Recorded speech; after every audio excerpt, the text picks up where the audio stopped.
Well, some key words that have become now part of the vocabulary when it comes to climate change, its impacts, and so on.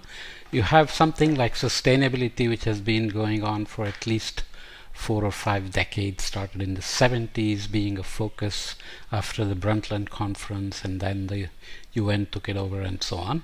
And more recently, you've been hearing a lot about an ESG, environmental, societal, and governance, which applies to how corporations must do their business. This has a history in terms of economists arguing that corporations worrying about their impact on the environment, society, and their governance in terms of worrying about employee well-being and so on does not compromise profits. And there is another school that says all ESG will come with a cost, so corporations should not be worrying about it or need not worry about it and so on. So I just wanted to include a podcast here just touching on the few basics of ESG that we need to understand. This is from Wikipedia, which lists the dimensions of ESG here. Environmental aspect: data is reported on climate change, greenhouse gas emissions, biodiversity loss, deforestation, pollution, energy efficiency, and water management. You might have read that recently the EU has made rules that corporations have to, financial investments for example, have to report their risks, climate risks associated with their investments and so on. And there is also a new avenue of investments called impact investments, where investors worry about green projects, environmentally friendly projects, climate solutions, and so on in terms of their investments. Obviously, you cannot always worry about it. If you have a retirement account in a big mutual fund, you don't always know where all that money is going, and you may not necessarily have an option as an individual to necessarily control that.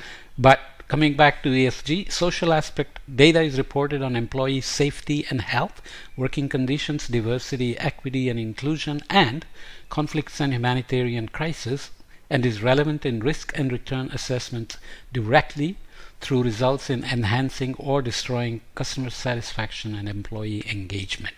So as you know now, there are many examples of shareholders asking their companies where they invest to report on the environmental impact, things like ESG, as well as how careful they are being on reducing emissions, energy use, water use, and so on. So the governance aspect of the ESG then looks at data that is on corporate governance, such as preventing bribery, corruption, diversity of board of directors, executive compensation, cybersecurity and privacy practices, and management structure. So obviously I'm just being very brief here, but each one has great details. You can go and follow up on Wikipedia and the references that are in there. Taking this from Daedalus.com, nice schematic showing environmental, social, and governance. I said societal but social. Considers how a company, so in environmental, considers how a company performs as a steward of nature. So this is the data that we were talking about here. For example, climate change, energy emission, waste management, and resource depletion. What kind of impacts the company is having. Under social, examines how a company manages its relationships with employees, suppliers, customers, and the community. For example, health and well-being, building safety, employee relations, diversity, and impact on communities. Under governance, deals with how a company is governed, so executive pay, shareholder rights, board diversity, and structure audits, which is some of the things we mentioned here. So it's just putting it in a slightly different list of things. This is from a McKinsey report, which lists 5 strong environmental, social, and governance propositions that actually create value in 5 essential ways. So they start by paying attention to environmental, social, and governance, and how it concerns how these concerns do not compromise returns, and maybe they even enhance the returns. And there is a NYU Stern report I will mention after this, which also has looked at it's a meta study of many reports on ESG and the impacts on returns, and basically concludes that ESGs do enhance returns rather than compromise them. So this is also a result of greater than 2,000 studies on the impact of ESG propositions on equity returns. Share of positive findings 63%, share of negative findings 8%. So this is from this paper that's in the Journal of Sustainable Finance and Investment. So the point is, ESG, you hear a lot about it, is becoming part of the demand from the public of the companies, and what they are required to do also by governments, via legislation and so on. So the list of things under a strong environmental, social, and governance proposition, which links to value creation in 5 essential ways. So they look at these 5 propositions, and the impact being strong, and the impact of the proposition being strong or weak, with some examples. Top line growth attracts business to business and business to customers, with more B2C, B2B are common phrases used in the corporate lingo.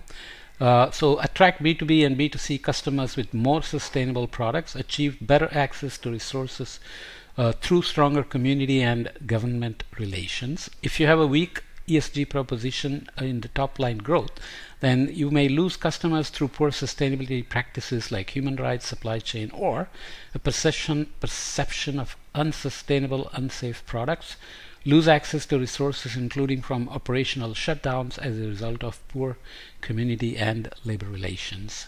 Cost reductions, lower energy consumption, reduce water intake would be a strong ESG proposition. Under weak ESG, generate unnecessary waste and pay correspondingly higher waste disposal costs, expend more in packaging costs, for example. Regulatory and legal interventions, strong ESG proposition would be to achieve greater strategic freedom through deregulation, earn subsidies and government support through your ESG actions, whereas under weak ESG, suffer restrictions on advertising and point of sale, incur fines, penalties, and enforcement actions because you failed to meet the regulatory and legal requirements or mandates. Productivity uplift, boost employee motivation, attract talent through greater social credibility. People now choose, younger people, millennials, and so on, choose to work for companies which have strong ESG record. Deal with, in the weak ESG, this will lead to dealing with social stigma, which restricts the talent pool, so you will attract fewer people, lose talent as a result of weak purpose as well. Finally, investment and asset optimization. Strong ESG, enhance investment returns by better allocating capital for the long term. Example, more sustainable plant and equipment. Avoid investments that may not pay off because of longer term environmental issues.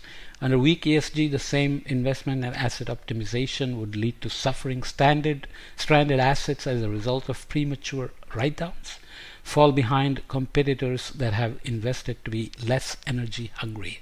So now if everybody is into ESG and your competitor is going with strong ESGs, then you may pay a price there, and expedient decisions may not end up being optimal in terms of investment and assets. Okay, so coming to the third exhibit from the McKinsey report, in many industries, a large share of corporate profits are at stake from external engagement. So these are estimated share of earnings before interest, taxes, depreciation, and amortization, which is basically depreciation or writing off various assets. Banks, so capital requirements, systemic regulation like too big to fail we had in 2008, and consumer protection. I won't read all of these. You can go ahead and look at the McKinsey report. Automotive, aerospace, and defense tech, 50 to 60% estimated share of EBITDA at stake in terms of external engagement. Transport, logistics, infrastructure, telecom and media, energy and materials, resources, consumer goods, pharma and healthcare. Under consumer goods, for example, you have to worry about obesity, sustainability, food safety, health and wellness, and labeling. These are the share of corporate profits at stake from external engagement. Pharma and healthcare, market access, regulation of generic drugs, pricing, innovation, funding, and clinical trials. I didn't go into the details on how these are estimated, but you can go and read the McKinsey report. But just get an idea that the financial returns on investments and cost of not taking care of ESG is being looked at very seriously. The NYU Stern report did this meta-analysis of many publications just like the McKinsey report, and we'll read the conclusions. We drew 6 conclusions about the relationship between ESG and financial performance after examining the 1,000+ individual studies. So that's a large number of studies. Improved financial performance due to ESG becomes more marked over longer time horizons. So if the industry stays on ESG on a longer time horizon, it recovers and begins to earn financial returns on ESG. ESG integration, broadly speaking, as an investment strategy seems to perform better than negative screening approaches. A recently released Rockefeller Asset Management study finds that ESG integration will increasingly be demarcated between leaders and improvers, with the latter showing uncorrelated alpha enhancing potential over the long term. Okay, so there are financial consequences that have been reported in these 1,000+ studies in terms of ESG ROIs, return on investments. ESG investing appears to provide downside protection, especially during a social or economic crisis like the 2008 pandemic and so on. Sustainability initiatives at corporations appear to drive better financial performance due to mediating factors such as improved risk management and more innovation. Studies indicate that management for a low carbon future improves financial performance. So we are now talking about net zero and global warming targets, which we have looked at already several times. ESG disclosure on its own does not drive financial performance. So it's not a negative burden on the financial performance.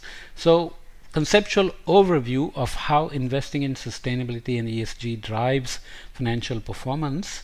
The study reviewed and categorized relevant academic studies and analyzed them through correlations, mediating factors, and a specific theme, climate change. So this is a big factor now in ESG, which had been the case for sustainability as well, but now it goes more into details about corporations tracking their own data in environmental, social, and governance. So there is correlations, of course, between sustainability strategy and practice with climate change action, which relates to corporate financial performance or market performance. And there is also impact of sustainability strategy and practice through mediation into corporate financial performance. So investor-focused studies tend to look at a direct relationship between ESG and performance based on benchmarks and a portfolio-level view of themes such as materiality or governance structure. Meta-analytical studies effects are hedges G or D. This is the modeling they did. A logit model is done, which you can read about in the report, which is basically about 20 pages, so it's not very long. Corporate focus studies, many include mediating factors such as innovation, operational efficiency, or risk management for a better understanding of how sustainability initiatives lead to corporate financial performance. Meta-analytical effects are partial correlations from the regression models. Okay, so This is just a very, very brief introduction. There are books on how to set up metrics for ESG, how there is companies that offer advice on investing. There are companies which advise corporations on how to take care of their ESG and so on and so forth. So you can follow up if you're interested. I just wanted to give a very brief introduction here. Okay.